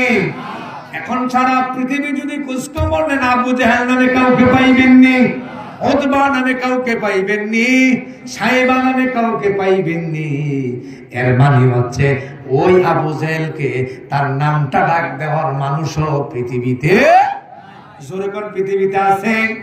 এই কথা প্রমাণ করে আর আল্লাহ নবী সাল্লাল্লাহু আলাইহি ওয়াসাল্লামের কোটি কোটি মিলিয়ন ট্রিলিয়ন উম্মত রয়ে গেছে, যারা এখনো নবীরে গালি দিলে, নবীকে নিয়ে মন্তব্য করলে তারা জীবন দেওয়ার জন্য পাগল হয়ে যায়। এর চেয়ে বড় পুরস্কার আছে? আপনার নবীরে গালি দিলে আপনার ভালো লাগবে নি? চলে কন না খারাপ লাগবো? তাইলে বোঝা গেল নবীরে আমরা কি বাসি। এই জোরে কোন আমরা কি বাসি? তাহলে ভালো যেহেতু বাসি, আবু জাহেলের ভালোবাসা না লোক আসেনি? যদিও আবু জাহেলের সালাসাম এখনো পৃথিবীতে আছে, আছে নি? এটি বাঁচবেন কেমনে, এটা বুঝবেন কেমনে? দেখবেন একটা গ্রুপ থাকবে, এতে মসজিদের কথা বলে, আরে মসজিদে কি করবো, মাহফিলের কথা বলে, মাহফিল মানুষ আছে নাকি, কথা কয় না, আসেনি? তারা যেই কোন দেখবেন উড়ে হালাই দেয়, এতে যা কয় তাই ঠিক। এর মানে হচ্ছে এরাই আবু জাহেলের সেলা সামসা। জোরে কর না কেন? দেখবেন এক তারা দেখবে হুজুর মাহফিলে মানুষ না, হুদু দিজাস কয়নি, কথা কয় না? এই ধরনের স্বভাবের লোক এখনো সমাজে আছে। আল্লাহ নবী সাল্লাল্লাহু আলাইহি ওয়াসাল্লামের গুণগাহের অভাব নাই। পৃথিবীতে কোটি কোটি উম্মত পৃথিবীতে এখন রয়ে গেছে।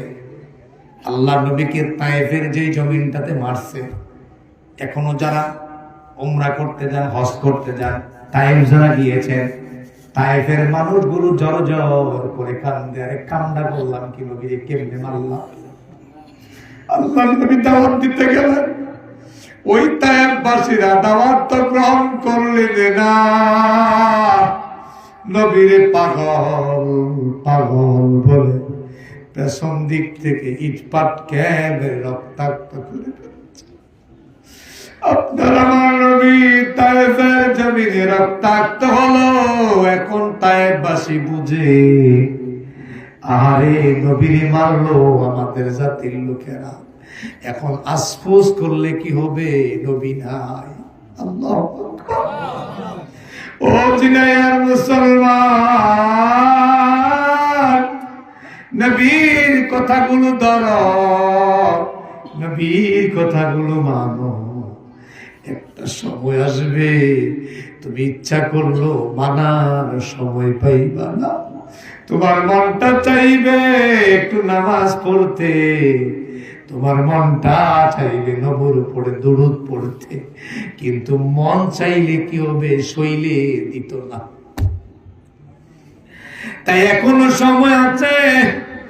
আল্লাহ নবী রক্তাক্ত হলেন, মায়ের খেলেন তায়েফের জমিনে।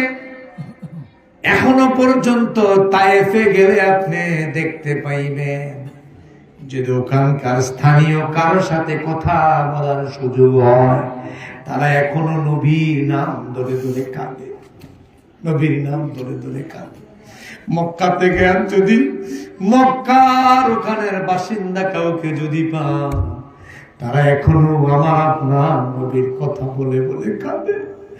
নবীর জন্ম মক্কায়, থাকতো নবী মক্কায়, আমরা নবীরে রাখতে পারলাম না, নবী চলে গেল মদিনা। আল্লাহু আকবার। ও মুসলমান, এখন নবী নাই, নবী নাই, আর নবী আসবে না। তাই নবীর কথাগুলোকে ধরো, মানো। মুখে মুখে সুন্নি বলে সুন্নি হওয়া যায়?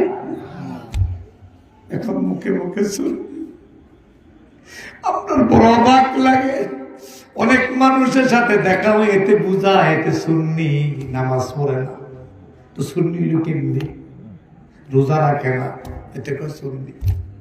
তোমার জন্য আমাদের কষ্ট হয়, তুমি কেমনে কথাগুলো বলো। নবীর সুন্নাত ছেড়ে দিয়ে সুন্নি হওয়া যায় না, নবীর সুন্নাত মেনে সুন্নি হতে হয়। নবীর সুন্নাত না মেনে যদি তুমি নিজের সুন্নি দাবি করো, এর মানে হচ্ছে তুমি বেয়াদবি করতেছ নবীর সুন্নতের সাথে। কথা বলা বেয়াদবদের ব্যাপারে আল্লাহর নবী সুপারিশ করবেন না, নবীজির তুলার মতো বেয়াদবের পরিচয় দিবেন না। পরিচয় দিবেন? তাহলে নবীর কথাগুলো মানা লাগবে। নবীর কথাগুলো কি করা লাগবে? আতিউল্লাহ ওয়া আতিউর রাসূলা। আল্লাহ বলেন আমার কথাগুলো আনুগত্য করো, আমার নবীর কথাগুলো আনুগত্য করো। তাহলে নবীর কথাগুলো মানো, আমি আল্লাহর কথাগুলো মানো, তাইলে না আপনি সুন্নি হইবেন।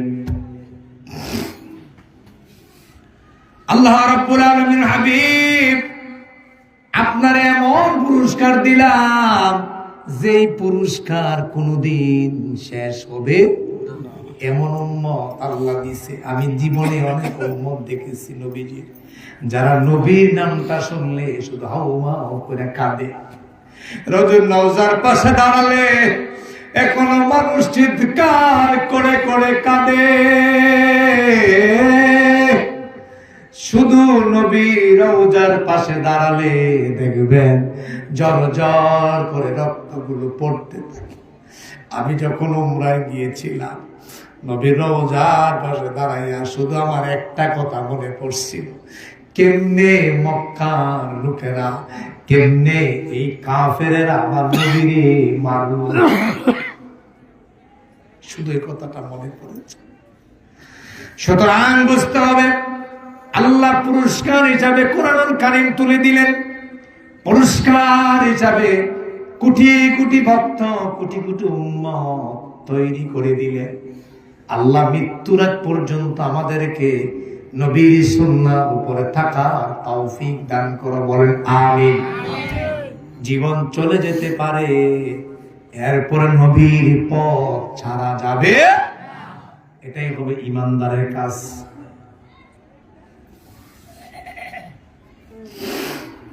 وَإِنَّكَ لَعَلَى خُلُقٍ عَظِيمٍ। অনুবাদ শোনার আগেই বলুন আল্লাহু আকবার। আল্লাহ বলেন আমি আমার নবীর এত সর্বোত্তম চরিত্র দান করলাম, এর উপরে আর চরিত্র নাই। সুবহানাল্লাহ। এই মনে করেন একটা গ্লাস, এই গ্লাসটাতে পানি পুরান, এই সমান হয়ে গেলে এক ফোঁটা দিলে বাইরে পড়ে যাবে নাকি? থাকবে না ভিতরে? এক ফোঁটা দিলে বাইরে পড়ে যাবে। এর মানে হচ্ছে গ্লাসের জায়গা নাই। এই গ্লাসটা যদি হয় চরিত্রের কৌটা, গ্লাসটা যদি হয় চরিত্রের বাক্স, মনে করেন আল্লাহ নবীর এমন চরিত্র দান করেছে আজিম, যেই জায়গাতে আর চরিত্র এর চাইতে বেশি ঢুকানোর জায়গা, জোরে কর জায়গা নাই। তাইলে বোঝা গেল আল্লাহ নবীর চরিত্রের উপরে পৃথিবীতে আর একজন নাই। আল্লাহু আকবার। তাই নবীর চরিত্র সম্পর্কে যারা এখনো মন্তব্য করে, এখনো যারা নবীর চরিত্র নিয়ে কথা বলে, আমার নবীকে নিয়ে যারা মন্তব্য করে, আমার নবীকে নিয়ে যারা গালমন্দ করে, আমরা পরিষ্কার দ্ব্যর্থহীন কণ্ঠে জানাইয়া দিতে চাই, আমার নবীকে নিয়ে একটা গালমন্দ করবে না, একটা মন্তব্য করবে না। আমার আল্লাহ কোরআনুল কারীমে ঘোষণা করে দিয়েছেন আমার নবীর চরিত্রের উপর আর কোন চরিত্র নাই। সুতরাং কেউ যদি আমার নবীর চরিত্র নিয়ে মন্তব্য করে, বাংলার মুসলমান, সারা পৃথিবীর তাওহীদি মুসলমান কখনোই কুলাঙ্গারদেরকে ছাড় দিবে না। কথা বলে তান্দারদেরকে যেখানে পাবে আল্লাহ নবীকে যারা গালমন্দ করে, সেখানেই তাদেরকে প্রতিহত করা হবে। আল্লাহ আমাদের সকলকে তৌফিক দান করুন, বলুন আমিন। ফাসাতুবসিরু ওয়া ইউবসিরুন। নবী হে, আপনি দেখতে পাবেন, তারাও দেখতে পাবে। আল্লাহু আকবার বল। এবার নবীর সান্ত্বনা দেন, নবী হে, ওরা আপনারে পাগল কইছে। ওরা কি কইছে? এই জোরে কোন? ওরা আপনারে গাইলা, ওরা আপনারে মারে, ওরা আপনারে গালমন্দ করে, ওরা আপনারে মারে। ও নবী, আপনি দেখবেন ফাসাতুবসিরু ওয়া ইউবসিরুন, আপনিও দেখবেন, তারাও দেখবে। কি দেখবে? আল্লাহ বলেন বিআইকুমুল মাফতুন। নবী হে, আপনিও দেখবেন, তারাও দেখবে আসলে পাগলামিটা করে কারা। আল্লাহু আকবার। ও মিয়া, সময় মতো একটা ফুর, অসময়ের 10 ফুর। আল্লাহ রাব্বুল আলামিন কি চমৎকার করে কত উপহার দিয়ে দিলেন। ও নবী, মন খারাপ করবেন না, আপনি গাগড়ে যায়েন না। ওরা আপনারা পাগল বলে, ওরা আপনার চরিত্র নিয়ে মন্তব্য করে। আপনি মনে রাখবেন ও নবী, আপনি মনে রাখবেন, আপনি মনে রাখবেন, আপনিও দেখবেন তারাও দেখবে আসলে পাগলামিটা করে কেডায়। আল্লাহ আকবার কইতেন না? পাগলে মিল্লা কইছে হুজুরে পাগল। কি কইছে? হুজুরে কোন এখন মাহফিলের কাছে এনে হুজুরে তো পাগল না, হুজুরে বালা কথাই কয়। কথা কয় না?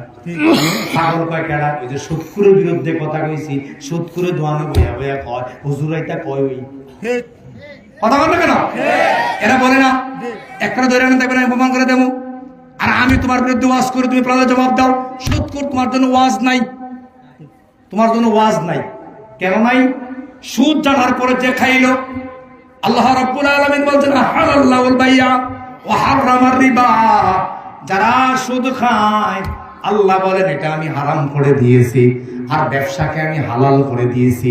তুমি যে জাইন্না সুদ খাইলা, এই কোরআনের আয়াতটা অমান্য হইছে নি? এই জোরে কোন হইছে নি? সারা পৃথিবীর সব ওলামায়ে কেরাম একমত, কাদিয়ানী যারা নাম শুনছেন নি, তারা শুধু আল্লাহ নবীকে শেষ নবী মানে না, খাতামুন নবিয়্যিন খাতামিন তিনটা অক্ষর মানে না, শেষ নবী না মানার কারণে পৃথিবীর সব ওলামায়ে কেরাম একমত কাদিয়ানীরা কাফের। কাদিয়ানীরা কি? তা এই দুরকম কাদিয়ানীরা কি? শুধু আমার নবীর খাতামুন নবিয়্যিন মানে না, আর আপনি কোরআনের একটা আয়াতের অংশই মানেন না। আহাল্লাহুল বাইয়া ওয়া হারামার রিবা। আল্লাহ সুদকে হারাম করেছেন, ব্যবসাকে হালাল করেছেন, তুমি মানো না। তুমি ঈমানদার রইলা কেমনে? এবার কোন ফতোয়া দেন? যদি কাদিয়ানীরা কাফের হয়, তাইলে তোমার মতো কুলাঙ্গার সুদখোর তুমিও ঈমান নাই। আমরা কি করব? তোমার জন্য এর চেয়ে বড় ওয়াজ কি আছে? মসজিদের খাটটা তুমি দেখো না? মসজিদে গেলে তুমি দেখো খাটটা পড়ে রইছে। এর চেয়ে বড় ওয়াজ তোমার জন্য আর নাই। তোমার আব্বারে কবরে শোয়াইলা, তোমার আম্মারে কবরে শোয়াইলা, তোমার দাদারে কবরে শোয়াইলা, তোমার দাদিরে কবরে শোয়াইলা, বংশের অনেক মানুষকে কবরে শোয়াইলা। তোমার জন্য আর ওয়াজের কি আছে? কি দাও? ঠিক আমরা কথা বলেন না? ঠিক আম্মারে কবরে শোয়াইলেন, আব্বারে শোয়াইলেন, মসজিদে গেলে খাটটা দেখেন, তোমার জন্য আর ওয়াজ নাই। তুমি সুদ ছাড়তে পারো না। সুদখোর থাকলে আল্লাহর রাস্তায় দেখেন, আমার লাগে ওয়াজ আমার কাছে আর নাই। আর নাহলে তওবা করেন। কি করেন? তওবা করেন। ও নবী, আপনি মন খারাপ করবেন না। ওরা আপনারে পাগল কয়, ওরা আপনারে মারে, ওরা আপনারে মন্তব্য করে। জাতি দেখবো কয়দিন পরে কেডায় পাগল। কথা বলে না কেন? এবার হুজুরে দেখে হুজুর তো ওয়াজ ভালোই করে, আসলে তো সুদখোর না পাগল কইছে। ওই মক্কার মদিনা প্রান্ত থেকে, মক্কার গভীর প্রান্ত থেকে আল্লাহর নবীর কাছে রওনা হয়েছে। ও মিয়া কই যাও? মুহাম্মদের কাছে যাই। কেন যাও? মুহাম্মদ নাকি নবী, তার কাছে কালেমা পড়ে মুসলমান হব। যাইও না, মুহাম্মদ পাগল। নাউজুবিল্লাহ। মুহাম্মদ কি? এই মেয়ে কয় আরে পাগল যেমন হগল বলা, ওই আইসি যেমন পাগল যাইয়া যায়। সুবহানাল্লাহ। এবার পাগলের কাছে আসলে পাগল না, আল্লাহ এমন চরিত্র নবীরে দিছে, নবীর দিকে চাইতে দেরি আর কলজাটা কাপ দিয়া লাই, কালেমা পরে মুসলমান হয়ে যায়। আল্লাহু আকবার। এইবার সারাদিক থেকে সবাই আসে, শূন্য আছে নবী পাগল। আইসা দেখে আসলে নবী পাগল না, নবী পাগল না, নবী আসলে চরিত্রবান ভালো মানুষ। এবার এক্সপ্রেস লাগে না, সারা মক্কার অলিতে গলিতে যারা কালেমা পড়ে তারাই প্রচার করতে শুরু করে দেয় মুহাম্মদ পাগল নয়। আসলে যারা এতদিন পাগল কইছে ওরাই পাগল। আল্লাহু আকবার। আর এটাই আল্লাহ তাআলা বলেছেন, আসলে মুহাম্মদ ও আমার নবী ও আমার হাবিব, আপনি পাগল না। বিআইয়িকুমুল মাফতুন। প্রকৃত পাগল কারা এটা আপনারাই দেখবেন। সুবহানাল্লাহ। এখন সুদ করে সুদ খাইতে খাইতে, ঘুষ করে ঘুষ খাইতে খাইতে, বাটফারে করতে করতে, দালালে দালালে করতে করতে, সিটারি করতে করতে শেষ বয়সে উল্টাপাল্টা করে। এটি ওয়াজ বলছে না, শেষ বয়সে কি কয়? জোরে কোন কি কয়? এইবার তো দাদা কয়, দেখছ রে গোল যে খাইছে এতদিনে ধরা পড়ছে, এখন পাগল হইয়া গেছে গা। সারা জন্মের ওই যে পূজাটা এতদিনে কান্দে সরাইছে, এবার হেতু কান্দে, এলাকার মানুষ হাসে। কথা কয় না? আল্লাহ নবীকে অফার দেওয়া, মুহাম্মদ তুমি পাগলামি করো না, তুমি লা ইলাহা ইল্লাল্লাহ দাওয়াতি কাজ বন্ধ করে দাও। তুমি যদি সম্পদ চাও, তোমার সম্পদশালী বানায় দেওয়া হবে। তুমি যদি চেয়ার চাও, ক্ষমতা চাও, তোমার ক্ষমতাশালী বানায় দেওয়া হবে। ও মুহাম্মদ, তুমি দাওয়াতি কাজটা বন্ধ করে দাও। এবার আবু তালেব কই, আসলে তো কথাটা ভালোই দিছে, আমার ভাতিজা যে চেয়ারে বয় বংশ সবার চাকরি হয়ে যাবো নাকি? এবার আবু তালেব কয়, ভাতিজা এতদিন পর্যন্ত অফার আইছে মানছস না, আজকের অফারটা মানব লাগবো। অফারটা কি? তা ভাতিজা রে, তোরে বলছে তুই যদি প্রধানমন্ত্রী হইতে চাস, তোরে প্রধানমন্ত্রী বানাইয়া দিব, তোরে চেয়ার দিব, শুধু তোর কামটা হইছে লা ইলাহা ইল্লাল্লাহ কইছা। 2 নাম্বার অফার দিল ভাতিজা, সম্পদ লাগবে না, টাকা টাকা। দুনিয়ার মানুষ টাকার পিছনে দৌড়ে আসেনি। ও ভাতিজা, টাকা লাগবো নি, কর, টাকা দিয়া দিব, শুধু একবার সিদ্ধান্ত নে লা ইলাহা বলবো না। আল্লাহ নবী কয় কি কয় শুনেন, জবাবটা শুনুন। সুবহানাল্লাহ কোন, সুবহানাল্লাহ। আল্লাহ নবী কো, কাকা, ও চাচা, আপনি বলেছেন চেয়ার দিবেন, আপনি বলেছেন সম্পদশালী বানাইয়া দিবেন। ও চাচা, আপনারা যদি সিদ্ধান্ত নেন, ও আবু জেহেল, আপনারা যদি সিদ্ধান্ত নেন, তাইলে আমার শেয়ার দিতে পারবেন, এটা আপনাদের পক্ষে সম্ভব। আপনারা যদি সিদ্ধান্ত নেন আমার টাকা দিতে পারবেন, এটা আপনাদের পক্ষে সম্ভব। ও চাচা, একটা কথা মনে রাখবেন, ওই যে কাছে চা, এটা দেওয়া সম্ভব নেই। চাচারা উত্তর দিল, না, দেওয়া সম্ভব না। ওই যে আকাশে সূর্য, ওটা দেওয়া সম্ভব নেই, না, দেওয়া সম্ভব না। চাচা, যদি আমার এক হাতে সূর্য দেওয়া হয়, আপনারা বলেছেন সম্ভব নয়, এরপরেও যদি আমার এক হাতে সূর্য দেন আর এক হাতে চন্দ্র দেওয়া হয়, এরপরেও আমি মুহাম্মদকে এই দাওয়াতি কাজ থেকে দূরে রাখতে পারবেন না। আল্লাহু আকবার। আবার কোন আল্লাহু আকবার, আল্লাহু আকবার। আল্লাহ বলেন তো দেখি, কোটি কোটি টাকার অফার দিছে, মুহাম্মদ সাল্লাল্লাহু আলাইহি সাল্লাম প্রত্যাখ্যান করছে। এরা তো পাগল কইবে, এটাই স্বাভাবিক। ঠিক ঠিক। আমার অগলে মিল্লা কইছে, হুজুর ওয়াজ করন লাগবে না, এটা কোরআন শরীফে ওয়াজ করেন না, মামুর বাড়ির কিসা একটা কন, আপনারা 10 লাখ টাকা দেন। আর আমি কইলাম, আপনারা কই তারবেন, সবাই মিল্লা কইলো আমি কোরআন শরীফ ছাড়া ওয়াজ করতাম না। এবার আপনারা সবাই মিল্লা কইবেন হুজুর একটা পাগল, নাউজুবিল্লাহ, কারণ 10 লাখ টাকা কুদুর ওয়াজ দেনা করব কিতাও কথা কোনা করি। হুজুর কি বানাইছে না কিসা মিছে কইয়া যাইবো গা, এই কিসাটা কইলে তো 10 লাখ, কয় লাখ? 10 লাখ। আসলে হুজুরের মাথাত কিচ্ছু নাই, একটা পাগল। আল্লাহ নবীর টাকার অফার দিল, যত টাকা লাগে দেয়া হবে, ক্ষমতা লাগলে ক্ষমতা দেয়া হবে। এবার মক্কার লোকেরা কয়, আসলে মুহাম্মদ একটা পাগল, টেহা দে, টেহা নেয় না, সুবহানাল্লাহ, টেহা দে, টাকা নেয় না, ক্ষমতা দে, ক্ষমতা নেয় না, সে নাকি লা ইলাহা ইল্লাল্লাহ দাওয়াতি কাজ করবে। আল্লাহ কয়, হাবিব, সম্পদের দিকে তুমি তাকাও নাই, আমি আল্লাহর জন্য দাওয়াতি কাজ করেছ, ক্ষমতার দিকে তাকাও নাই, আমি আল্লাহর জন্য ক্ষমতা করেছ। আমি আল্লাহ তোমার এমন চরিত্র দিলাম, কিয়ামত পর্যন্ত মানুষ জানবে নবীর চরিত্রের উপর আর কোন চরিত্র নাই। সুবহানাল্লাহ বলেন না? এতক্ষণে ওয়াজ মিলছেনি, জোরে কোন মিলছেনি? তাহলে নবীর চরিত্রের উপর আর কোন চরিত্র নাই। তাইলে ওদেরকে বললো, ওরাই কুলাঙ্গার হবে, ওরাই পাগলামি করবে। তার বাস্তব প্রমাণ পাগল দুনিয়াতে নাই। পাগলের অনুসারীরা যারা আছে তারাও এখন মাতে না, আর মাতলে জায়গায় জায়গায় কথা শোনে, কথা কি শোনে। এইবার যদি মাগরে টান দিয়ে আমাকে মাইকটা নিয়েও যায়, কি করে? এর কিছু কুলাঙ্গার আছে না? এই জোরে কোন আসেনি? হুজুর ওয়াজ করতে দেয় না, মাইক নিয়ে যায়, মাইকটা যদি গায়ের জোরে নিয়েও যায়, মাহফিলের প্যান্ডেলের সবাই মিলে যাইতে যাইতে কয়, এতে আসলে একটা পাগল, কথা কয় না? ওই তোর সংসারের এখন পাগল বলে কেউ নাই, জবাব দেওয়ার কেউ নাই। ক্ষমতা প্রতিদিন চিরদিন থেকে থাকে না, সম্পদ প্রতিদিন চিরদিন টিকে থাকে না।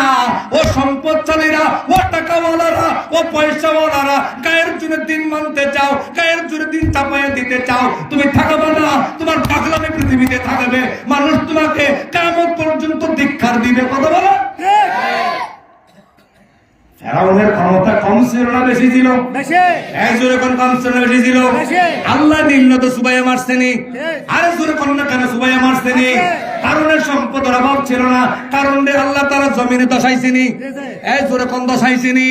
তাইলে বোঝা গেল টাকা থাকলে সফল হওয়া যায় না, সম্পদ থাকলে সফল হওয়া যায় না, চেয়ার থাকলে সফল হওয়া যায় না। সফল হতে হলে আল্লাহ তার রাসূলের পথ ধরা লাগবে। সুবহানাল্লাহ। তাইলে সুদে টাকা পার বের লাভ কি, ঘুষে টাকা পার বের লাভ কি, বাটফারি করে টাকা খেয়ে লাভ কি, উল্টা পাল্টা কামাই করে টাকা খেয়ে লাভ কি? টাকা দিয়া তো সফল হওয়া যায় না। সফল হওয়া যায় না। এমন হয় ডাক্তারে যদি জাবলা খাওয়ানোর সময় হয়, ডাক্তার কয় এই বাস খাইতে দিলে কথা হয় না। এই টাকা তুমি খাইতেও পারত না, নিতেও পারত না, টাকার মায়ায় মায়ায় তোমার জীবন শেষ করে ফেললা। বাল তুসিরুনাল হায়াতাদ দুনিয়া ওয়াল আখিরাতু খায়রুন ওয়া আবকা। আল্লাহ বলেন দুনিয়ার জীবনটা কোনো জীবনই না, দুনিয়ার জীবনটা পার্থিব জীবনটা আখিরাতের তুলনায় কিছুই না। আল্লাহু আকবার। তাইলে আমরা কি দুনিয়া দরকার না আখিরাত দরকার? হয় জোরে কোন দুনিয়া দরকার না আখিরাত দরকার? দুনিয়া 30 বছর 40 বছর 50 বছর টায়ারের পিছনে পড়ো মারা যেতে পারেন, গড়ে পড়ো মারা যেতে পারেন, শেষ জীবনটা কেমন যাবে আপনি যাবেন না। আবার কষ্টের মধ্যে দিয়ে জীবন যেতে পারে। দুনিয়া তো কষ্ট করলেন, আখিরাত তো যদি কষ্ট করা লাগে তাহলে দুনিয়া তো গেল, আখিরাত তো গেল। এজন্য আখিরাতকে ধরেন, দুনিয়াকে ছাড়েন। দুনিয়াকে অতটুকু ধরবেন যতটুকু প্রয়োজন, যতটুকু প্রয়োজন। আপনারা আছেন মাঠে, তাহলে নবী পাগল না ওরা পাগল? নবী পাগল না ওরা পাগল? ওদের পাগলামি এখন দেখা যায়নি।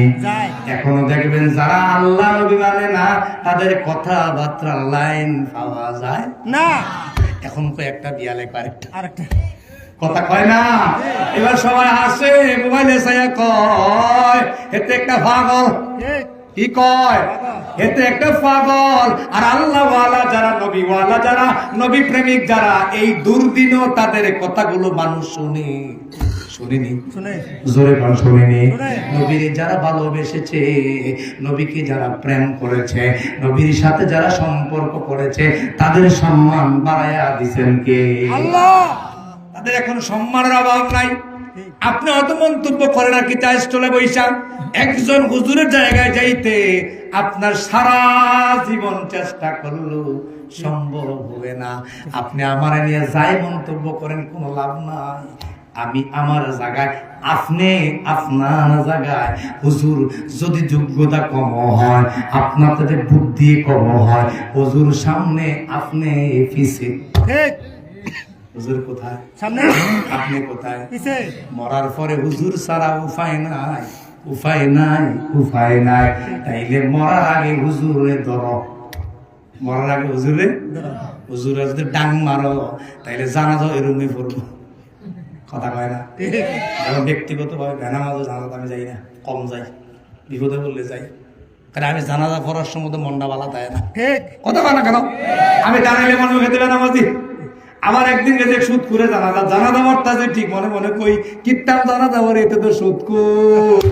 তাইলে বোঝা গেল সে পড়তে গেল তার মন বালা না।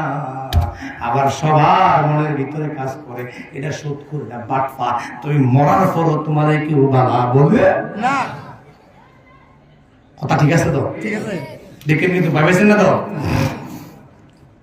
বিমান বললাম সাবিলি, ও নবী আপনি কেন চিন্তা করেন? ওয়াইন্না রাব্বাকা ওয়া আ'লামু, আপনার আল্লাহ জানে। সুবহানাল্লাহ কর। সুবহানাল্লাহ। ও আল্লাহ জানেনি।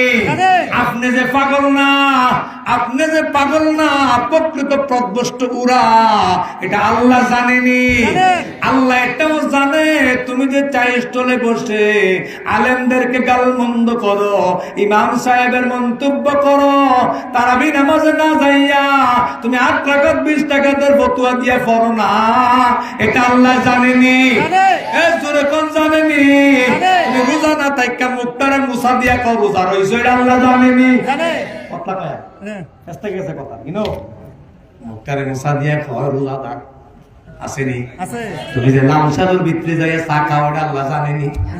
আমরা গ্রামে একটা দোয়ান আছে। আমার কয়েকদিন আগে, এখন থেকে 2-3 বছর আগে, আমার স্কুলে কাজ করতে মিস্ত্রি আসলো। রমজান মাস, হিন্দু মানুষ, আমি আগে করে দিচ্ছি আপনার নাস্তা নিয়ে আসবেন। আমি নাস্তা খাওয়াতে পারবো না। ওনারা কোনোদিনও নাস্তা আনে না। 11টা বাজলে হুজুর আমরা আসতেছি, কই যাবেন, কত দোকানে যান? আমি বললাম দোকান তো সব বন্ধ, খাইবেন কই? হুজুর জানেন না দোকান খোলা।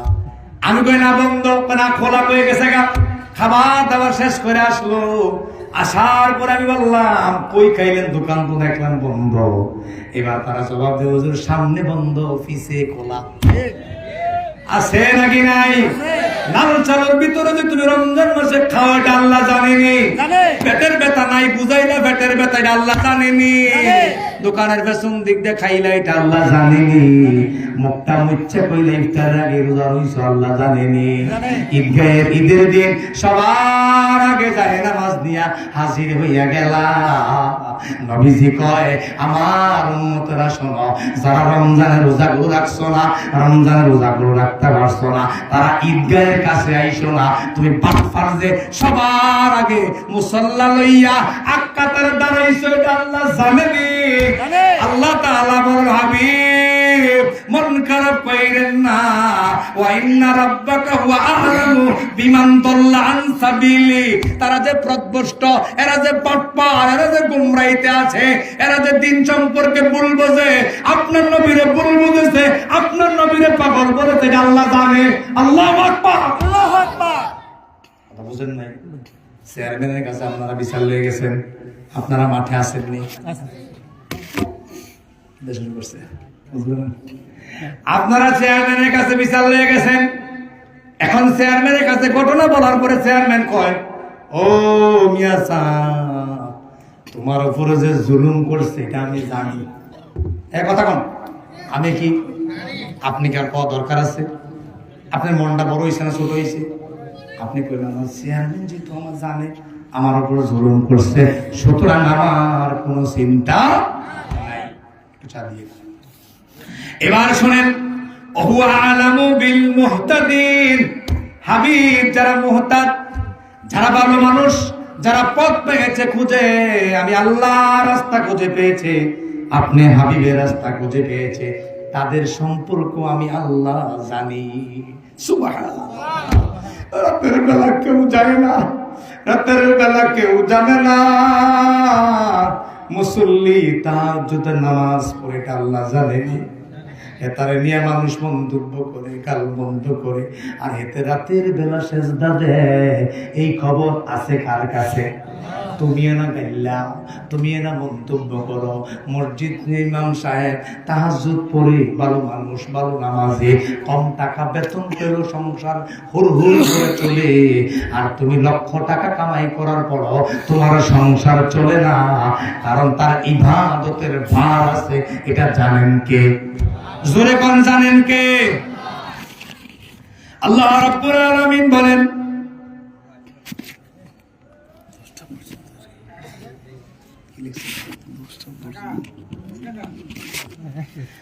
আল্লাহ রাব্বুল আলামিন হুয়া আ'লামু বিল মুহতাদিন। নারে তাকবীর, নারে তাকবীর। আল কোরআনের আলো, প্রধান বক্তার আগমন, শুভেচ্ছার স্বাগতম। বড় ভাই, আমাদের বড় ভাই, প্রিয় ভাই, আল্লাহ কবুল করে বলুন আমিন। আমি শুধু অনুবাদ শেষ করে দিচ্ছি। ফালা তুতি'ল মুকাদ্দিবিন। নবী হে, ওরা যারা মিথ্যা কথা বলে, আপনার সম্পর্কে মিথ্যা সাক্ষী দিয়েছে, মিথ্যা রায় দিয়েছে, আপনার সম্পর্কে মিথ্যা মন্তব্য করেছে, ওদের কথাগুলো আপনি মানবেন না। আল্লাহু আকবার।